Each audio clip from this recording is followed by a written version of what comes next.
আসসালামু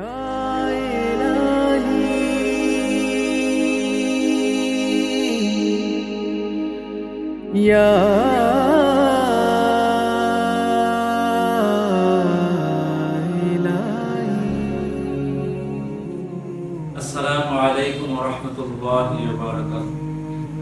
ত্যাগ, তাকওয়া ও আত্মসমর্পণের মহান শিক্ষা নিয়ে আমাদের মাঝে সমাগত হয়েছে পবিত্র ঈদুল আজহা। এই ঈদ কেবল আনন্দের নয়, বরং মহান আল্লাহর সন্তুষ্টির জন্য নিজের প্রিয়তম জিনিস কুরবানি করার এক অনুপম দৃষ্টান্ত।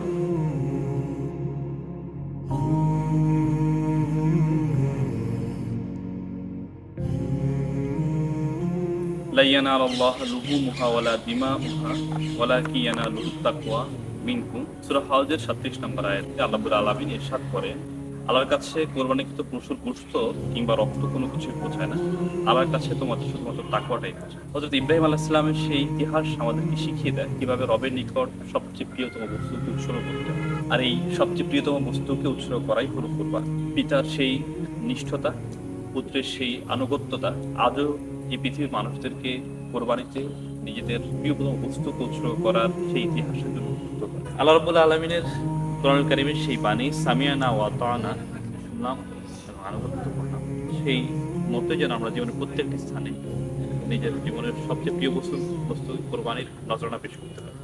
ইলাহি তোমার তরে দেব নজরানা,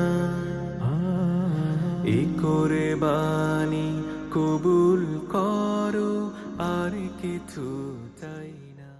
কুরবানি কেবল পশু জবাই করার আনুষ্ঠানিকতা নয়, বরং কুরবানি হলো আমাদের মনের ভিতর থেকে সকল প্রকার পঙ্কিলতা, অহংকার এবং পশুত্বকে নিবারণ করা। যদি আমরা আমাদের মন থেকে হিংসা, বিদ্বেষ এবং অন্যান্য খারাপ যে আচরণগুলো রয়েছে সেগুলো আমরা ত্যাগ করতে না পারি, তাহলে আমাদের এই কুরবানি কেবল শুধু এই রক্তে মাংসের মধ্যেই সীমাবদ্ধ থেকে যাবে। তাই আসুন আমরা এই ঈদের উসিলায় আমাদের আত্মশুদ্ধির মাধ্যমে আমরা একজন খাঁটি এবং নিষ্কলুষ মুসলমান হিসাবে যেন আল্লাহর দরবারে হাজির হতে পারি।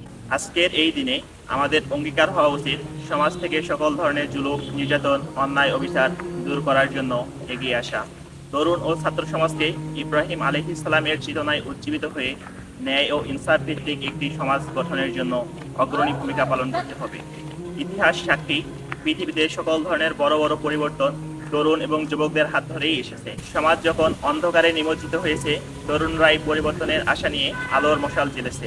তাই আসুন আমরা সকলে এই সমাজ পরিবর্তনের জন্য অন্যায়, অবিচার, জুলুম, নির্যাতন দূরীভূত করতে এক একজন এক একটি প্রাচীর হয়ে গড়ে উঠি।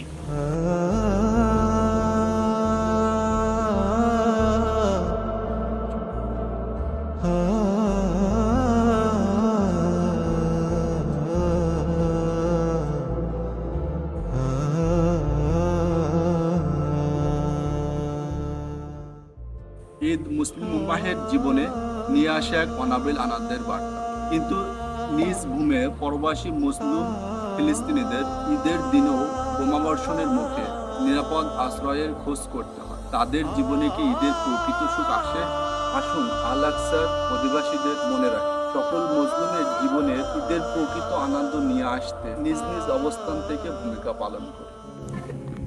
এই ত্যাগ ও কুরবানির মহান শিক্ষাকে ছাত্র সমাজের মাঝে ছড়িয়ে দেওয়ার জন্য কাজ করে যাচ্ছে বাংলাদেশ ইসলামী ছাত্র শিবির। আসুন আমরা আমাদের মেধা, শ্রম এবং সময়কে আল্লাহর রাহে কুরবানি দিয়ে আল্লাহর জমিনে আল্লাহর দ্বীন প্রতিষ্ঠার জন্য কাজ করে যাই। একদল সৎ, দক্ষ এবং দেশপ্রেমিক নাগরিকই পারে আগামীর বিশ্বকে নেতৃত্ব দিতে। এই মহান লক্ষ্যকে সামনে নিয়ে কাজ করে যাচ্ছে বাংলাদেশ ইসলামী ছাত্র শিবির। তাই আসুন আমরা নিজেদেরকে সৎ, দক্ষ এবং দেশপ্রেমিক হিসেবে গড়ে তুলতে এই কাফেলায় সামিল হই। পবিত্র এই দিনে আমি বাংলাদেশ ইসলামী ছাত্র শিবির ডুয়েট শাখার পক্ষ থেকে ডুয়েট পরিবারের সকল শিক্ষক, শিক্ষার্থী, কর্মকর্তা, কর্মচারী, শুভাকাঙ্ক্ষী এবং দেশ এবং প্রবাসী অবস্থানরত সবাইকে জানাই ঈদের শুভেচ্ছা ও মোবারকবাদ। কুরবানির শিক্ষা ছড়িয়ে পড়ুক হৃদয় থেকে হৃদয়ে, মুছে যাক সকল দূরত্ব, কষ্ট। ত্যাগ, ভালোবাসা ও তাকওয়ার সৌন্দর্য গড়ে উঠুক সবার জীবন। ঈদ মোবারক। ঈদ মুবারক। صلاتي ونسكي